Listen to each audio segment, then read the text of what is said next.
mercy keeps chasing after us. How many times in the Bible do we see him chasing after us? 99 and coming after you. Right? The perseverance of God. How God perseveres. He says if there's anything you could count on, is you could count on me. If nobody else is in your corner, I'm in your corner. And the perseverance of God, the character of God comes after. The character of God is perseverance. Think about it in terms of relationship with us. He says, I will never leave you. Well, what does that mean? Never means never. So he says, I will never leave you. Wherever you are, whatever is happening in your world, I will never leave you. You never have to wonder, is God there for you? You never have to wonder, did you outrun God or did you shake him at the curve? Right? Because he says that I will never, never, never leave you in spite of adversity, in spite of whether you want him to or not, in spite of anything that you bring to the table. He says, I will never leave you. See, that's perseverance. And when I start to reflect perseverance, I start to reflect the very character of God. When I start to stick through it and when I start to push through it, it becomes a character of God inside of me. And it takes me to levels and to places that I've never seen before. So very quickly, I want to talk about 3 reasons why we stop. 3 reasons why we stop. Number 1 is we tend to stop when we don't see progress. We tend to stop when we don't see progress. Okay, if you've started any kind of a program, you know, we probably all started different kind of programs, and let's just assume you started a program going to the gym. And you go to the gym and you walk around in a circle 3 times and you lift 3 weights, and then you weigh yourself before you go, you walk around 3 times, you lift a few weights, and then you step on the scale afterwards and you say, no progress. And then you say, okay, you know what, I'll stick with it and I'll do it again. And the next day, you go in and you weigh yourself, and you walk around 3 times, you lift a few weights, and you step on the scale, and it's going in the wrong direction. And you're doing this over and over and over again, and you're making these changes, and you're not seeing any progress. So what do? This doesn't work. And because of our inability to see ahead of time and see those end results, we stop too short. We read our Bibles a couple times. We read our Bibles in the morning, and by the time we hit traffic, where we're cussing everybody out, and we've got all kinds of things going on like that, and all this thing going on. He said, well, I thought reading the Bible in the morning was supposed to help me not to have these kind of bad attitudes. So the Bible doesn't work. God doesn't work. And all of these things, right, and we stop short if we don't see progress. We stop. We get distracted. We try something else. And we start this diet and this, we change our eating habits for 3 days. And it doesn't work. So I'm going to try a different one. And the Bible, and I start just spending time with the Lord. And then that doesn't work. See, we stop when we don't see progress. That goal seems so far away. And the steps that I'm taking is so little. And I find myself, and I'm striking the ground. I'm doing what the prophet told me to do. And I strike the ground 1 time. Nothing happened. 2 times. Nothing happened. 3 times. Nothing happened. I'm done. And Elisha said, you should have just kept on striking the ground. Why did you stop at 3? You should have been going 4 and 5 and 6, and you should have just been going. How long do I keep striking the ground until something changes? As long as it takes. Keep striking that ground. Keep moving forward. Keep persevering. As long as it takes. And as long as you're walking in the direction and the place where God has called for you to do, keep going.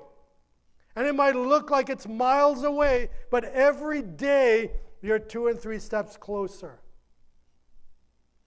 And every day you're getting closer and closer, even though it looks so far. See, the challenge is not the devices that challenges our drive. And if every day I could just continue making a couple steps, and if every day I could just do these small things. Remember how we ate the elephant? One piece at a time, right? But it looks so big, it looks so insurmountable. But if I could just handle one little piece, and if I could just do one little thing, and if I could get really, really good at doing one thing, and if I could become very faithful in the small things, you know the rest of it, that he starts giving you bigger things. But if I'm not faithful in the small things, I'm never going to accomplish the big things. And I get so lost sometimes when this thing looks so big and the steps that I'm taking are so small. But I've got to keep on. I've got to persevere. I've got to push through. James tells it to me like this. James tells me, count it all joy, brethren, when you get into all kinds of trials, or trials of all different kinds, because you know that the testing of your faith produces perseverance. And perseverance, so let perseverance finish its work so that you will be mature, complete, and lacking nothing. So much hinges on my perseverance. So much hinges on me getting up every day and taking those few steps. And if every day I could build a habit and I could build a routine and I could build a system around getting up and taking those few steps, what a difference that would make in my entire life. Let perseverance have its perfect work in your life. Do you want to be mature? Do you want to be complete? But those things don't come just by themselves. They don't just fall off a tree and hit us in the head. But there's a perseverance that I've got to go after it. I've got to, the Bible tells me, as a deer panteth after the waters, Lord, so does my heart long after you. Lord, I'm gonna find myself in your house. God, I'm gonna find myself in your presence. I'm gonna push through challenge and situation and circumstance and pain and problem to find myself in the place that you've called for me to be. In the place that you have ordained for me to be, I'm gonna push through all those adversities. If I've got to borrow a car or ride a bus or ride a bicycle, whatever it is, I'm going to find myself doing what you have called for me to do. I'm going to persevere and I'm going to push through. And as I do that, I'm going to start gaining some muscles that I've never had before. Right? Because the formula for growth is very easy. If you want to grow anything in your life, the formula for growth is very easy. The formula for growth is tension plus time. Tension plus time. Okay? If I lift enough weights for long enough, I'm going to build muscle. I have to put some tension on my muscle. So I've got to have enough tension and enough time for me to grow. I've got to push myself through every hard situation and every place that I'm at, and I have to have that tension, and I have to do it long enough until I get a breakthrough. I can't just throw a few prayers into heaven and expect everything to work well. There comes points and places in time that I've got to push through in my prayers. There's times that I've got to get on my knees before the Lord. There's times that I have to go in prayer and fasting, and there's times that I have to go into spiritual warfare for these things to start coming about, and they don't just happen. Right, there has to be that tension and there has to be that time, and I've got to keep pursuing and persevering and pushing through and moving through the adversities and the tiredness and the sleepiness and all of those things, and I have to keep pushing through until I start seeing a breakthrough. Why do you not get breakthrough in your life? Because you probably stopped too short. Why are things not happening the way that you see that? Probably because you stopped too short. Because if you remember the story in the Garden of Gethsemane, there were a group of guys that were sleeping. In the moment of tension, in the moment of the necessity to pray through, in the moment where we needed it, they were sleeping. They fell asleep. They were tired. Right? There was Jesus in the moment of agony, and they were tired. Right? Lord, I'm sorry, not tonight. I'm tired. Lord, I'm sorry, I can't do that. I can't read that. I can't study that. I'm tired. Right? All the different excuses that we bring before the Lord because we just don't want to persevere, because we don't want to push through. It's that level of tension, and it's tension over a long period of time that gets that breakthrough. So if you do the right things long enough, the right things are going to happen. So perseverance, being able to push through and not to stop when you don't see progress. If you know you're doing the right things, just keep doing them. And keep doing them over and over and over, and do them even if they're boring. Do them even if you don't feel like doing them. Do them even if you don't see any immediate progress or any immediate results. Just keep doing it and doing it and doing it. And as you do it, you keep building those spiritual muscles. You keep, even if you're at the gym, you'll build your physical muscles, but you just keep doing it, because the Bible tells me that perseverance brings to me maturity and completeness. And there's no other way for me to find maturity and completeness unless I go through perseverance.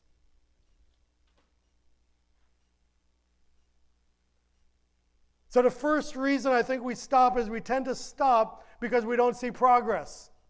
The second reason why I think we stop too short is we start comparing ourselves to other people.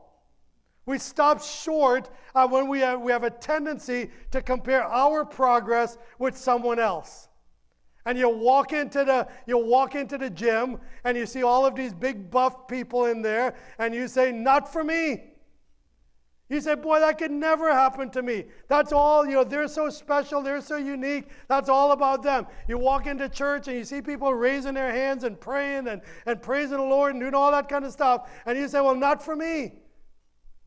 Because they're so much further along in their journey that I could never be like that.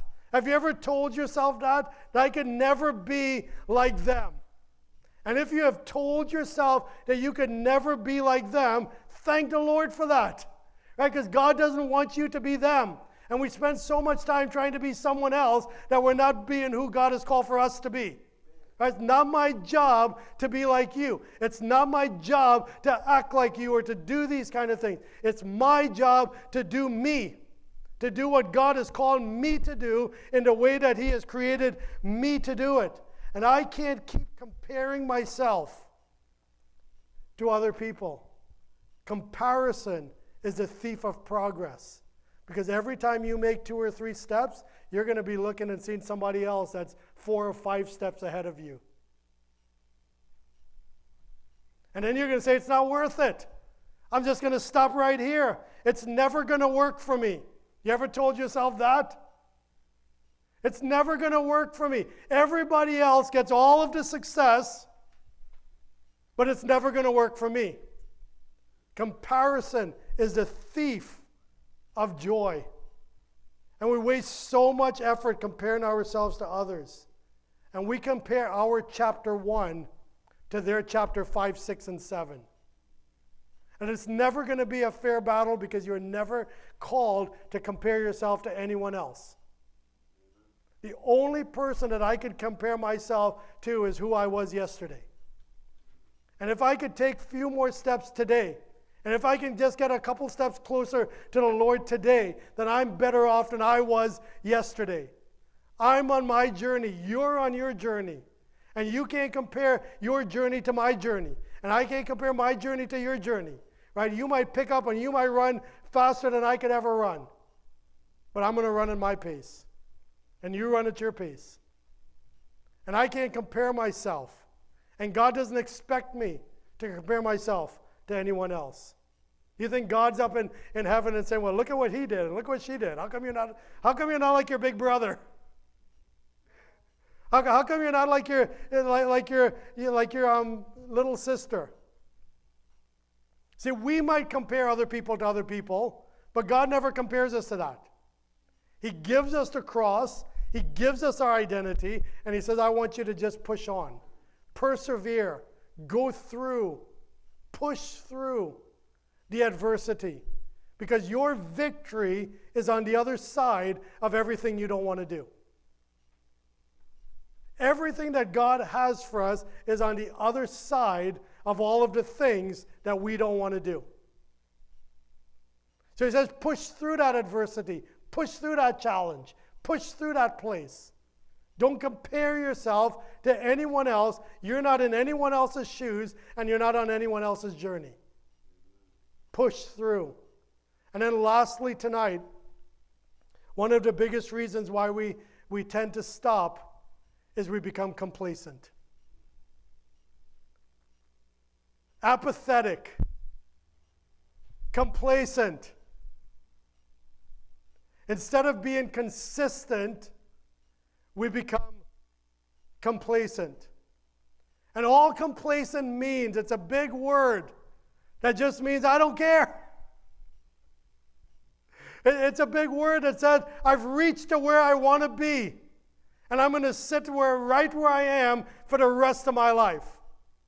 And complacency tells me I don't have to study anymore. I don't have to learn anymore. I don't have to grow anymore. I don't have to develop any more skills. I don't have to get closer to the Lord. I am happy and content in my relationship with the Lord right here where I'm at, so I don't have to do another thing. I don't have to come to Sunday school. I don't have to come to church. I don't even need to read my Bible anymore because I'm comfortable right here where I am in my relationship with the Lord. You know, and as crazy as that might sound, we may never verbally say that, but what does our life say? You know, people tend to talk about how they love their families and how important their families are to them, but they spend more time with Netflix than they do with their kids. Oh, but I love them so much. Watch out, child, you're in my way, right? And we talk one kind of a talk. And we talk about how close we want to be with the Lord. And we talk about how we want to see those things happen in our lives. And we talk a good game. But at the end of the day, when it comes time to do, and it comes time to be consistent, and it comes time to push through the adversity, that's the moments that test our mettle. That's the moments that really tell us where we really are. You know, the old pastor joke is, you know, whenever it's a beautiful Sunday morning, that nobody's going to go to church because they're at the beach. Yeah. And then when it's a horrible rainy day, nobody's going to come to church because it's raining. Yeah. Right, but it's those moments and those times of adversity when I can push through, when I could push aside complacency, when I could desire in my heart that I want to be in the house of the Lord, when I push through and said, I want to mature, I want to grow,